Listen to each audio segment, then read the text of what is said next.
Okay, so we have started here. Okay, so let me just look at the questions again.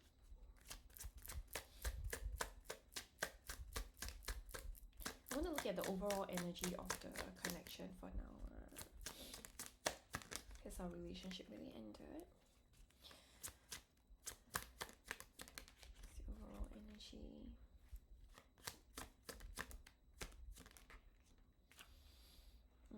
There's still a lot of emotions, a lot of impulsivity tied to the overall energy of this connection right now. Okay, but there's a bit of a defensiveness lah. So let me check in on yours and his. You towards him.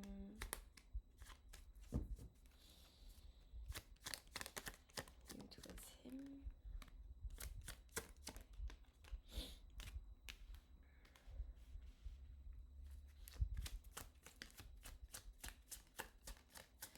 Him towards you.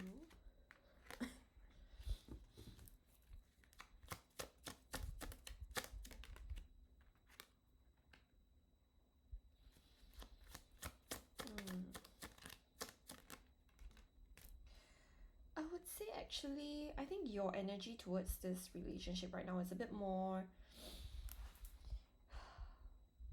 I would say pessimistic compared to his. Actually, on his end, he seems to be like, okay, he feels like if there's a future there, he wants to come in with some form of commitment. There's a bit more long-term planning on his end. On your end, it's a bit more like dwelling on the negative aspect of the connection of like, oh, maybe we missed out on something great. There was this potential, but right now we don't seem to have what we want.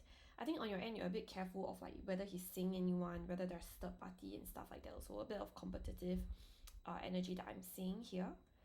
And in the future of this connection, I see that you're a bit questioning also, like, will this achieve the happy ending that I actually want to have?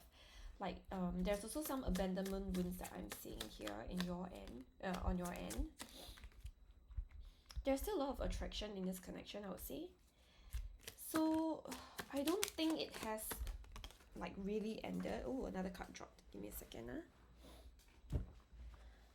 Well, card dropped.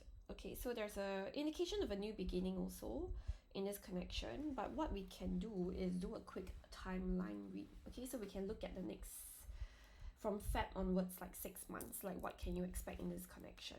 Because I feel like there is still some energy there. I don't feel like your person has even thought about moving on.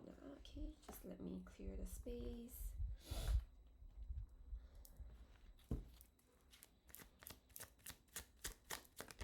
Okay, let's look at the 6 month read. Feb, March, April,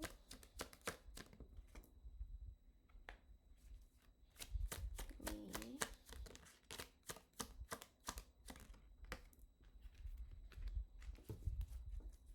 June.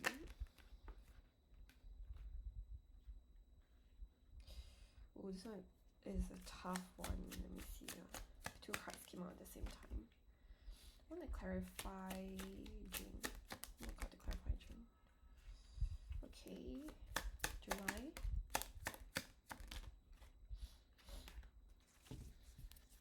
I see that it might be an on-off situation for the next 6 months. So the first 3 months would still be a bit more like, okay, you're in your own energy, you're trying to focus on things that you're meant to focus on for yourself.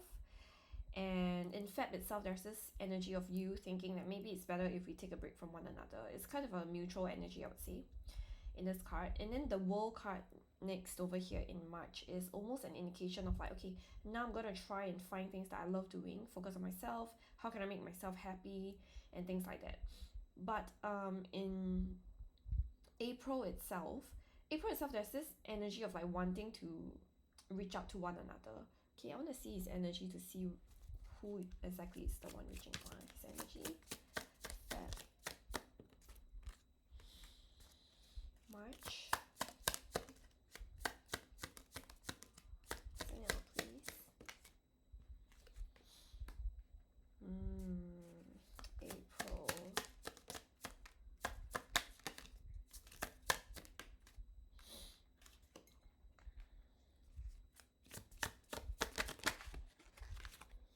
May.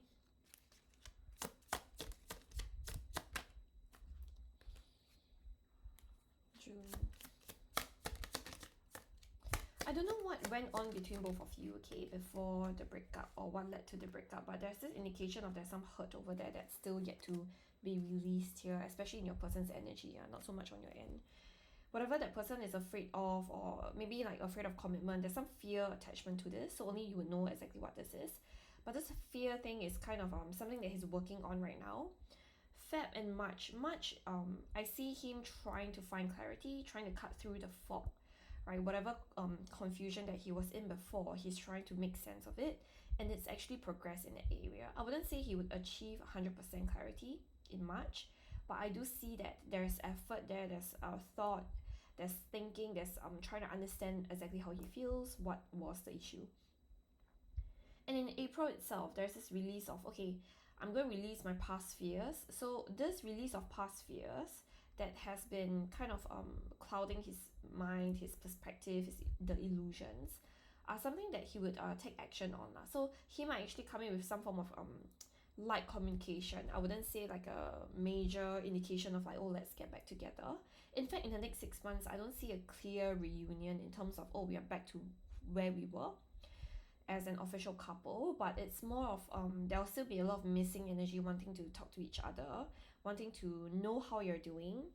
And then after that, we see in May itself, there's this energy of like, your person's gonna do something different from before. So if your person has a habit of doing something like especially if you guys have separated before, maybe he tends to come in with certain types of energy. It looks like this time it's gonna be a bit different. He's gonna make a different decision lah. On your end, there'll be a bit of kind of like reigniting your feelings for this person. So which is why I say there is an indication that in May there might be an opportunity to reconnect. Your person might reach out to you again lah. So on your end, just be careful, because what I'm seeing here in June and July is that there is this energy of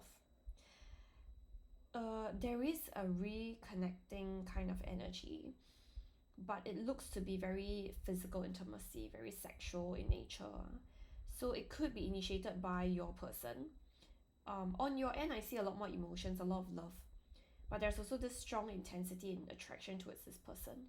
On your person's end, there is this wanting to just come in with some form of very light energy of attraction. So it's giving me a very huge indication of could be like a fling situation, casual situation. So if there's something you don't want with this person, you have to make it very clear.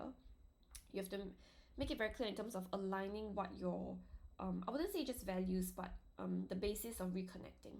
What is the foundation now? Why are we talking again? Why are we going out again? That is very important, because Three of Pentacles in reverse, right? This card is about building something together, but it's in reverse. So I would say this reconnecting, but there's also energy of like coming back together. So I would have to say whatever is going to happen in June, it's not set in stone. This is the strongest potential outcome, but your decisions, daily decisions, could affect how everything's going to change.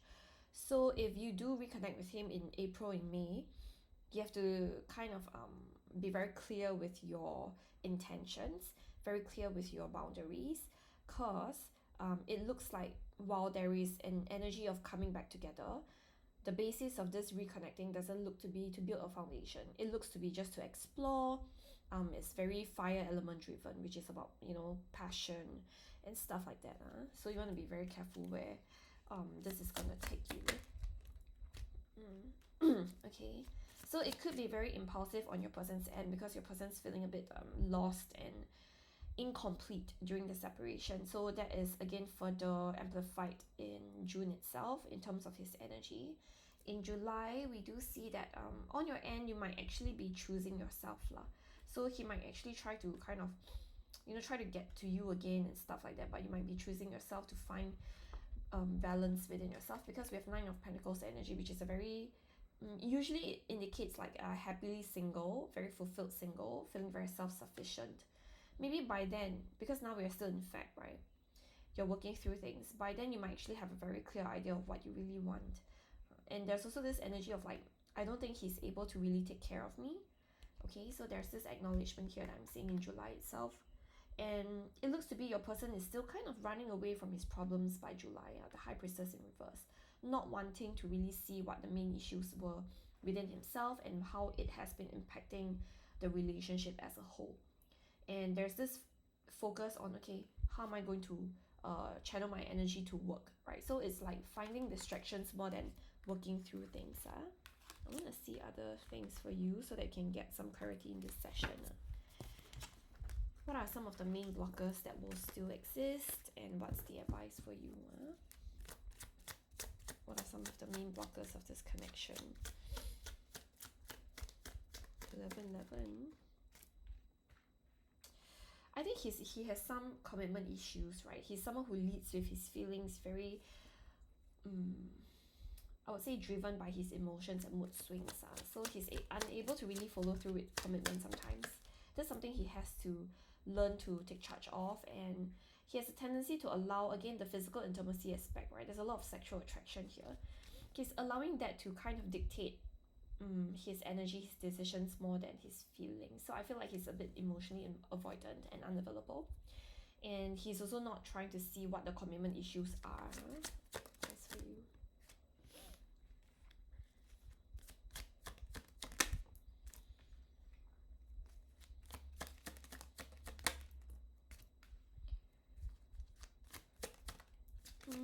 One message I am hearing right now is to be bold, to be brave. Don't be afraid of things that you can't control. If this is generally like a relationship you do want to manifest back into your life, you have to be bold about your intentions. You have to be bold to chase. You have to be willing to give love and also be hurt in the process. Meaning to acknowledge that and accept that there are things that we cannot control. And there's also this clarity that I think your guides are trying to tell you that you've already seen. Whatever he has presented to you is kind of the best that he can give to you so far. And if you don't want to pursue this, there is this energy of a potential that still exists, but you have to be willing to let go of things you cannot fully control, and you have to learn to accept that this is the person that I'm dealing with, and there might be some things that I would never be able to change. Okay, so in terms of your last question, are we meant to be, is he my soulmate? This is generally a question that I don't really have a yes or no answer to, because there's always a free will aspect to it, and everybody that you come across in your life, you have a soul contract with them. So there is always a meaning to why you're meeting this person. The only thing is that you want to make sure that you're not really taking on his problems and his issues as yours. For example, maybe he's not fully healed and he's projecting a lot of his insecurities and his emotional unavailability, and you feel like you want to reach out and help this person to work through his problems. Your guides are saying don't do that. Okay, you have to separate yourself versus him as a person. You can function as an individual. Allow him to make any mistakes that he wants to make within this connection. That's why the important part for you here is to detach your emotional attachment from this connection and what he does. You can still love this person, you can still show love and express interest, but is this person going to fully show up for you in this moment? Not yet. It doesn't look to be anytime soon, like we saw in the 6 months, right? Maybe after 6 months you can check again, because we don't really want to read too far. It's not going to be very accurate. And his energy is giving me this, like, he's very focused and self-absorbed about his own chaos, his own problems right now. Even if you were to be there to help him, he's not going to appreciate it. He's not going to see the effort that you're making. It's very important for you to draw the line and be very confident as a person here. 3 of Wands. You need to look beyond this connection. You need to understand that there will be other opportunities for you as well. There's other love available for you as well, and you need to remind yourself constantly every time you feel put back to this negative energy of like, he's not choosing me, he's leaving me. You need to remind yourself, separate your value as a person from this connection and what it gives you. As an individual, as a person yourself, you are attractive. There are a lot of people that's lining up for you. There's a lot of opportunities lining up for you. You cannot revolve yourself around this person. You can still love this person and give this person an opportunity when they do come in, but you have to be very grounded as a person first. Do you know what I mean? Like, you have to root yourself like a tree, right? You need to root yourself, anchor yourself down like a tree. If he comes, he comes. If he leaves, he leaves. You have to be okay with that first, okay? If this is a relationship you want to manifest. The other thing that I'm saying is that there's a tendency for you to kind of shut your feelings out to prioritize this person's need over your own. So it's very important for you to understand, again, find a structure with this person. You have to stand your ground and say, this is what I'm willing to accept. This is what I want in a relationship. If you can't meet me where I'm at, then it's okay. I can still, be friends with you. I can still give you love, but you're not going to get anything beyond this care and concern that I would give to a friend. Okay, so your boundaries are in question here, okay? So I hope that that has clarified for you. Okay, I'm gonna stop recording now, just to take in any final clarification. Hold on, let me stop recording.